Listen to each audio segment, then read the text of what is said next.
Hi എല്ലാവർക്കും നമസ്കാരം. എല്ലാവരും സുഖമായിരിക്കുന്നല്ലേ? അപ്പോൾ തുടങ്ങിയാലോ? അങ്ങനെ അടുത്തൊരു വീക്കെൻഡ് ആയിട്ടുണ്ട്. ഈ വീക്കെൻഡിൽ ഞാൻ ജർമ്മനിയിലാണുള്ളത്. എനിക്കിനി തിങ്കളാഴ്ച രാവിലെയാണ് ലോഡിംഗ് ഉള്ളത്. അതുകൊണ്ട് തന്നെ കമ്പനിയുടെ അടുത്ത് പാർക്ക് ചെയ്യാന്നുള്ള ഈ വ്യാമോഹത്തിൽ ഓടി വന്നതാണ്. ഭാഗ്യത്തിന് കമ്പനിയുടെ സൈഡിലൊന്നും പാർക്കിംഗ് ഇല്ലായിരുന്നു. അങ്ങനെ ഗൂഗിളിൽ തപ്പിയെടുത്ത ഒരു പാർക്കിംഗ് കൊണ്ടുപോയി വണ്ടി ഇട്ടു. ഈ വണ്ടി ഇട്ടിരിക്കുന്ന പാർക്കിങ്ങിൽ ഞാൻ ഒറ്റക്കാണ് കേട്ടോ. അതിനെക്കൊണ്ട് സമാധാനം. ഇനി ഈ പാർക്കിങ്ങിനെ കുറിച്ച് ആർക്കും അറിയാഞ്ഞിട്ടാണോ അതോ ഇവിടെ എന്തെങ്കിലും പ്രശ്നമുണ്ടോ?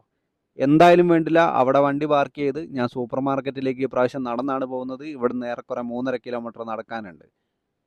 നടന്നു പോകുന്നത് ഒരു മുന്തിരിത്തോട്ടത്തിൻ്റെ അടുക്കൂടനെയാണ്. അപ്പം നിങ്ങൾ വിചാരിക്കുന്നുണ്ടാവും ഏടുത്തും കുഞ്ഞുമോനെ മുന്തിരിത്തോട്ടം. ഈ കാണുന്ന കുറ്റിച്ചെടിയാണ് ഇവിടുത്തെ മുന്തിരി കൃഷി.